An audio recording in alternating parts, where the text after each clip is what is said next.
नमस्कार, good morning दोस्तों। आप सभी को बहुत बहुत स्वागत है शिव सक्सेस सेंटर के यूट्यूब चैनल पर। मैं हाजिर हो चुका हूं आप लोगों के कुछ ताज़ा तरीन इंपॉर्टेंट प्रश्न के साथ। आप सब लोग जल्दी जल्दी जुड़ जाइए, अपने साथियों के सेशन को शेयर कीजिए और जो विद्यार्थी पहली बार इस चैनल के साथ जुड़ रहे हैं आप सब लोग इस चैनल को सब्सक्राइब जरूर कीजिए। तो चलिए दोस्तों, आज का इंपॉर्टेंट प्रश्न स्क्रीन पर आ चुका है, जल्दी से इसका फटाफट उत्तर दिए। तो इसका सही उत्तर क्या होगा दोस्तों? लाल रक्त कणिकाओं आरबीसी का निर्माण कहाँ होता है? आरबीसी का निर्माण कहाँ होता है दोस्तों? इसका सही उत्तर क्या होगा? ऑप्शन नंबर सी, यानी कि अस्थि मज्जा में आरबीसी का निर्माण होता है। यानी कि अस्थि मज्जा को अंग्रेजी में इसको बोन मैरो कहलाता है। ठीक है, ये बोन मैरो पर जो है ये एडल्ट एज में ये निर्माण होता है। कब होता है? एडल्ट एज में।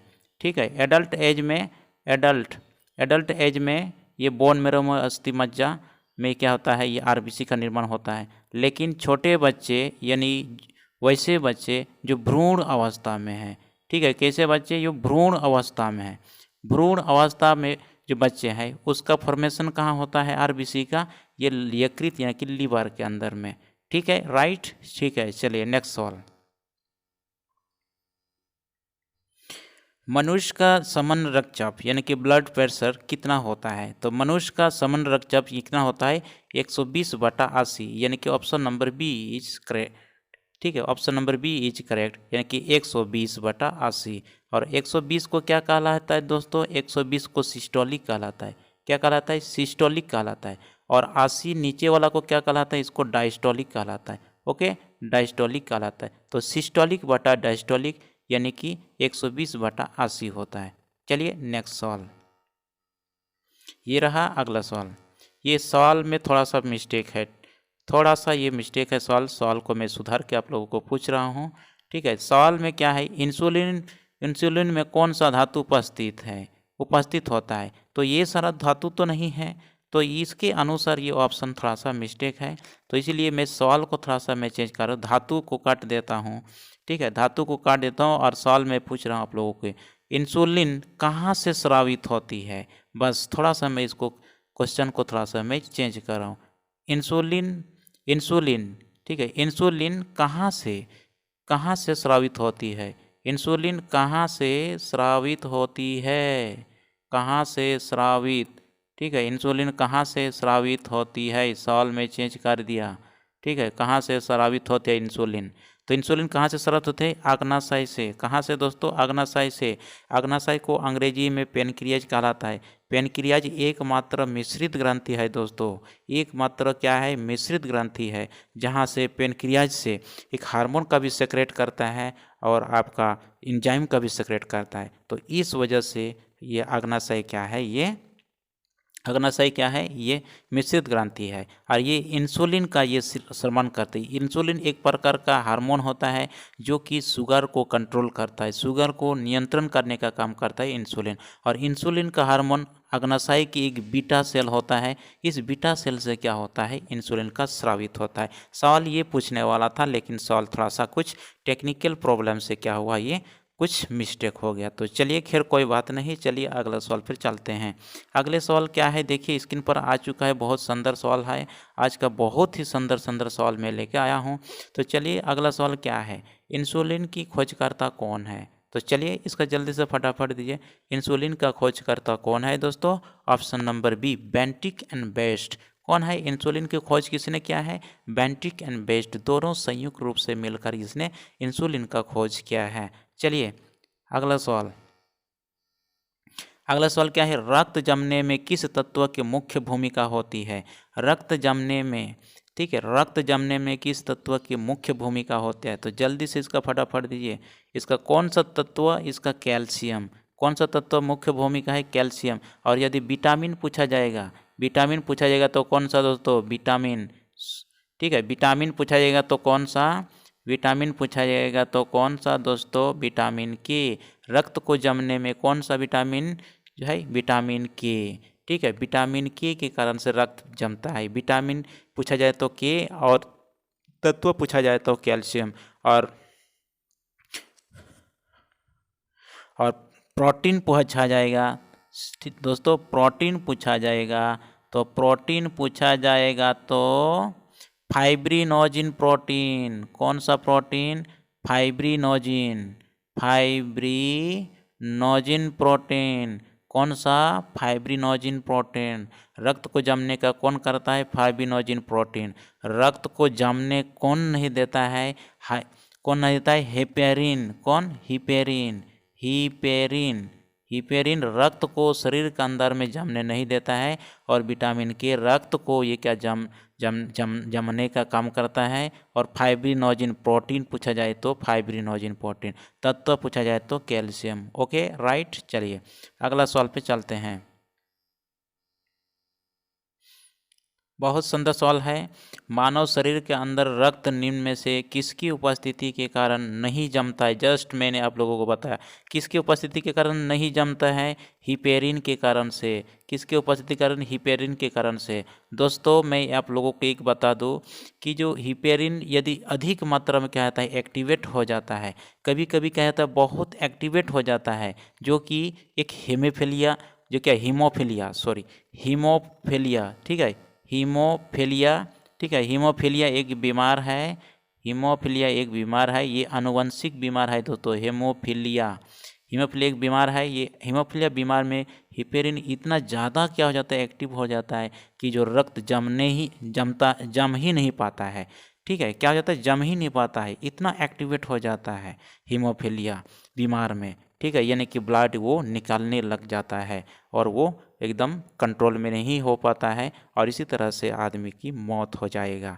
तो हिपेरिन क्या कहता है? ब्लड को जमने नहीं देता है, और यदि ये हवा के संपर्क में आ जाता है तो खुद हिपेरिन क्या होता है? मर जाता है। दोस्तों ये टॉपिक में, ब्लड के टॉपिक में आपको मैं डिटेल्स में बताऊंगा। जिस दिन मैं आप लोगों को पढ़ाऊंगा, आप लोग कुछ दिन का क्लास मत ये कीजिएगा, मिस कीजिएगा। पूरा डिटेल्स में ब्लड का टॉपिक आप लोगों को पढ़ाऊंगा, किस तरह से जमता है, किस तरह ब्लड क्लॉटिंग होता है शरीर के अंदर में, शरीर के बाहर क्लॉटिंग किस तरह होता है, शरीर के अंदर में ब्लड का क्लॉटिंग क्यों नहीं होता है, सारा चीज़ मैं डिटेल्स आप लोगों को बताऊंगा इस टॉपिक में। ठीक है, तो चलिए नेक्स्ट सवाल। इसका सही उत्तर क्या होगा? हिपेरिन। हिपेरिन ये जमने नहीं देता शरीर के अंदर में। चलिए नेक्स्ट सवाल। हमारी हड्डियां तथा दांत सामान्यतः किसके बने होते हैं? चलिए बहुत सिंपल क्वेश्चन है। चलिए बहुत सिंपल क्वेश्चन है। ठीक है, हमारी हड्डियां तथा दांत सामान्यतः किसके बने होते हैं? जल्दी से बताइए। इसका सही उत्तर क्या होगा? Option B, tricalcium phosphate. किससे बना होता है दोस्तों? ऑप्शन ए क्या होगा? Triphosphate, tricalcium phosphate. ठीक है, ट्राई कैल्शियम फॉस्फेट से हमारे हड्डियां तथा दांत सामान्यतः बने होते हैं। ठीक है, चलिए नेक्स्ट सवाल। ये सबको पता है ये। चलिए जल्दी से बताइए।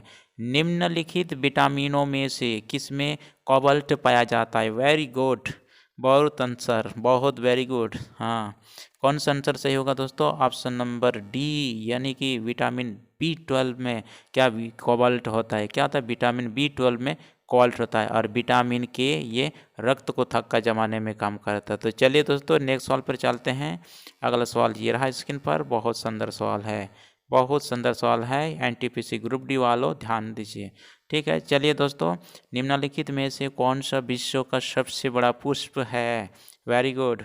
निम्नलिखित में से कौन सा विश्व का सबसे बड़ा पुष्प है? तो जल्दी से बताइए। तो इसका सही उत्तर क्या होगा दोस्तों? ऑप्शन नंबर ए, ऑप्शन नंबर ए, यानी कि कौन सा फ्लावर है? रिप्लेसिया है। क्या है? रिप्लेसिया एक सबसे बड़ा ये क्या है? पुष्प है। ठीक है, चलिए नेक्स्ट सवाल, अगला सवाल स्क्रीन पर ये अगला सवाल आ चुका है। आरक्ता किसकी कमी से होता है? आरक्ता यानी कि एनीमिया। एनीमिया किसकी कमी से होता है दोस्तों? जल्दी से फटाफट दीजिए। एनीमिया हीमोग्लोबिन की कमी से। किसकी कमी से? हीमोग्लोबिन की कमी से। हीमोग्लोबिन, और हीमोग्लोबिन किस पर डिपेंड करता है? हीमोग्लोबिन आपका डिपेंड करता है आयरन पर। किस पर डिपेंड करता है? आयरन पर। आयरन पर डिपेंड करता है हीमोग्लोबिन। आयरन ज़्यादा होंगे तो हीमोग्लोबिन ज़्यादा, और हीमोग्लोबिन ज़्यादा होगा तो आपका रक्त भी ज़्यादा होगा। तो ये डिपेंड करता है किस पर? आयरन पर, यानी कि इसका आंसर क्या होगा? हीमोग्लोबिन। ठीक है, चलिए नेक्स्ट सवाल। अगला सवाल स्क्रीन पर बहुत सुंदर सवाल आ चुका है। पीयूष ग्रंथि, पिट्यूटरी ग्लैंड शरीर में कहाँ उपस्थित होती है? दोस्तों मैं इन ग्लैंड्स के संबंध में आप लोगों के बीच एक दिन लेके आऊँगा, और पूरे डिटेल्स में आप लोगों को बताऊँगा, कोई कन्फ्यूज नहीं होगा आप लोगों को। ग्लैंड्स यानी कि ग्रंथि से संबंधी पूरा डिटेल्स, ठीक है। चलिए, पीयूष ग्रंथि शरीर में कहाँ उपस्थित होती है? तो पीयूष ग्रंथि शरीर में कहाँ उपस्थित होता है दोस्तों, जल्दी से बताइए फटाफट। पीयूष ग्रंथि कहाँ होते हैं? ऑप्शन नंबर सी, मस्तिष्क में। और पीयूष ग्रंथि कहाँ उपस्थित होता है? मस्तिष्क में उपस्थित होती है, मस्तिष्क, ठीक है, मस्तिष्क में उपस्थित होती है। और ये दूसरी सबसे छोटी ग्रंथि है पीयूष ग्रंथि। सबसे छोटी ग्रंथि कौन सी है? सबसे छोटी ग्रंथि कौन सी है, जल्दी से बताइए। सबसे छोटी ग्रंथि कौन सा है? और दूसरी सबसे छोटी ग्रंथि कौन सा है? मस्तिष्क। ऑप्शन, अकॉर्डिंग टू ऑप्शन के अनुसार आप इसको क्या कीजिएगा, पीयूष ग्रंथि को छोटी बड़ी बताइएगा, ठीक है। सबसे छोटी ग्रंथि कौन सी है? चलिए, हाँ, कुछ लोग का आंसर आ गया है, जैसे कि सबसे छोटी ग्रंथि कौन सी है दोस्तों? सबसे छोटी होती है पिनियल ग्रंथि। कौन सा? पिनियल ग्रंथि। पिनियल ग्रंथि is smallest glands. Okay, pineal ग्रंथि क्या सबसे छोटी है? दूसरी सबसे छोटी ग्रंथि कौन सी है? पीयूष ग्रंथि, ठीक है, पीयूष ग्रंथि के बारे में थोड़ा सा मैं जानकारी आप लोगों को बता दूं कि पीयूष ग्रंथि क्या कहता है? मास्टर ग्रंथि कहलाता है। क्या? मास्टर ग्रंथि। 3M ग्रंथि भी कहा जाता है। मास्टर ग्रंथि के नाम से भी जाना जाता है कौन? पीयूष ग्रंथि को। और 3M के नाम से भी जाना जाता है। ये कैसे देखने में, कैसे? मटर दाने की तरह दिखते हैं। किस तरह जो है देखो, मटर दाने जिस तरह से दिखते हैं उसी तरह से। तो मटर दाने की ग्रंथि किस ग्रंथि को कहा जाता है? पीयूष ग्रंथि। और कैसे ग्रंथि है ये? 3M ग्रंथि भी नहीं कहा जाता है, इसको मास्टर ग्रंथि भी कहा जाता है। और ये दूसरी सबसे छोटी ग्रंथि है। और सबसे छोटी ग्रंथि के बारे में पूछा जाए तो पिनियल बॉडी ग्लैंड। पिनियल का ही ग्रंथि सबसे छोटी है। और यदि ऑप्शन के अनुसार, यदि ऑप्शन में पिनियल बॉडी ग्लैंड नहीं है तो ऐसी स्थिति में आप इस ग्रंथि को भी सबसे छोटी ग्रंथि के रूप में मान सकते हैं। तो चलिए दोस्तों, अगला सवाल पे चलते हैं। अगला सवाल ये रहा स्क्रीन पर। मानव शरीर की सबसे बड़ी अंतःस्रावी ग्रंथि कौन सी है, यानी कि एंडोक्राइन ग्लैंड कौन सी है? चलिए, मानव शरीर की एंडोक्राइन अंतःस्रावी ग्रंथि कौन सा है दोस्तों? जल्दी से फटाफट दीजिए। अंतःस्रावी ग्रंथि ऑप्शन नंबर ए, थायराइड ग्रंथि। कौन सी है अंतःस्रावी ग्रंथि? थायराइड ग्रंथि। थायराइड ग्रंथि ये सबसे बड़ी ग्रंथि है अंतःस्रावी ग्रंथि का। और केवल सबसे बड़ी अंग पूछा जाए तो लीवर होगा। और ग्रंथि सबसे बड़ी अंतःस्रावी ग्रंथि पूछा जाए तो थायराइड होगा। सबसे बड़ी ग्रंथि पूछा जाए तो अंतःस्रावी ग्रंथि तो थायराइड होगा। ओके, चलिए नेक्स्ट सवाल। अगला सवाल स्क्रीन पर। कौन सा हार्मोन लड़ो और उड़ो हार्मोन कहलाता है? चलिए, बहुत सुंदर क्वेश्चन है। लड़ो और उड़ो हार्मोन डू एंड डाई के हार्मोन के नाम से भी जाना जाता है। डू एंड डाई, ठीक है। तो कौन सा हार्मोन डू एंड डाई कहा जाता है? कौन सा हार्मोन को दोस्तों? Option number D, adrenal. Very good, adrenal ग्रंथि क्या है? डू एंड डाई यानी कि लड़ो उड़ो ग्रंथि भी कहा जाता है। कौन सा? डी नंबर ऑप्शन, यानी कि एंड्रिनल ग्रंथि। ये कहाँ होते हैं एंड्रिनल ग्रंथि? ये अधिवृक्क में होती है। ये मान लीजिए किडनी है, ठीक है, इस तरह से दो किडनी है, इससे दो किडनी है। एक किडनी के अंदर में क्या होता है, इस तरह से ये कहाँ होता है? एंड्रिनल ग्रंथि होती है। कहाँ होता है? ये किडनी के अंदर में। तो इसलिए इसको क्या होता है? इसको अधिवृक्क कहलाता है। एंड्रिनल को क्या कहता है? अधिवृक्क ग्रंथि कहलाता है। ठीक है, चलिए नेक्स्ट सवाल। अगला सवाल 14वां प्रश्न, ठीक है। आज मैं 20 प्रश्न लेके आया हूँ। ये बहुत इंपॉर्टेंट प्रश्न है, सभी का सभी इंपॉर्टेंट प्रश्न है। ग्रुप डी एनटीपीसी और जीडी परीक्षा के लिए बहुत इंपॉर्टेंट होगी। ठीक है, चलिए, निम्नलिखित में से कौन सी ग्रंथि अंतःस्रावी तथा बहिर्स्रावी दोनों की तरह कार्य करते हैं? वेरी गुड, जस्ट पहले मैंने आप लोगों को बताया कौन सा ग्रंथि? आग्नाशय।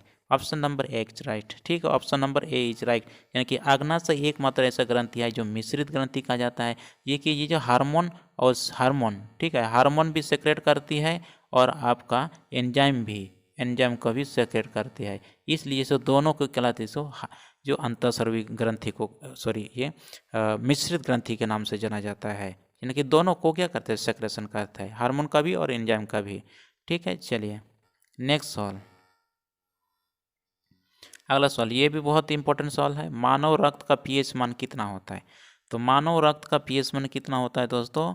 Option number B is correct, very good. Option B is correct, ठीक है, ऑप्शन नंबर बी यहाँ के 7.4 होता है। चलिए नेक्स्ट सवाल पर चलते हैं। हाँ, प्रोटीन की मात्रा सबसे अधिक किस में पाई जाती है? प्रोटीन की मात्रा सबसे अधिक किस में पाई जाता है दोस्तों? जल्दी से फटाफट दीजिए। प्रोटीन की मात्रा सबसे अधिक किस में पाई जाती है? ठीक है, प्रोटीन की मात्रा सबसे अधिक किस में पाई जाती है? सोयाबीन। वेरी गुड, 25% लगभग मिलती है। कितना? 25%। 25% प्रोटीन की मात्रा सोयाबीन में पाया जाता है। सबसे अधिक कहा जाता है सोयाबीन में प्रोटीन पाया जाता है। ठीक है, नेक्स्ट सवाल। चलिए स्क्रीन पर आ चुका है सवाल। ऑन्कोलॉजी। ऑन्कोलॉजी किसका अध्ययन है? यानी कि ऑन्कोलॉजी से किसका अध्ययन किया जाता है? तो ऑन्कोलॉजी से किसका अध्ययन किया जाता है? तो ऑन्कोलॉजी से कैंसर को अध्ययन किया जाता है। किसका अध्ययन किया जाता है? कैंसर। ठीक है, कैंसर को क्या कहता है? अध्ययन किया जाता है ऑन्कोलॉजी से। चलिए नेक्स्ट सवाल।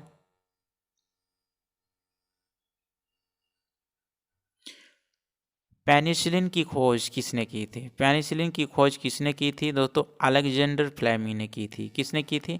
अलेक्जेंडर फ्लेमिंग, यानी कि option number B is right. चलिए नेक्स्ट सवाल। एंजाइम मूल रूप से क्या होते हैं? तो चलिए जल्दी से बताइए, एंजाइम क्या है? मूल रूप से एक प्रकार का ये प्रोटीन है। क्या है एंजाइम? एक प्रकार का क्या प्रोटीन है?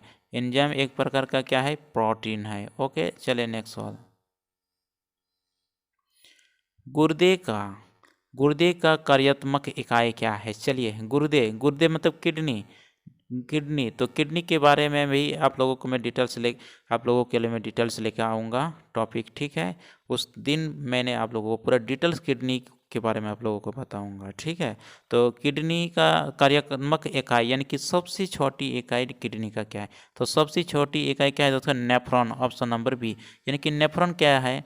नेफ्रॉन। ठीक है, नेफ्रॉन क्या है? नेफ्रॉन क्या है दोस्तों? नेफ्रॉन ही क्या करता है?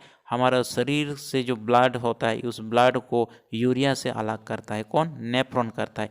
नेफ्रॉन उसके, यानी कि ये किडनी है, ये क्या है? मान लीजिए ये किडनी है, इसलिए दो किडनी होते हैं।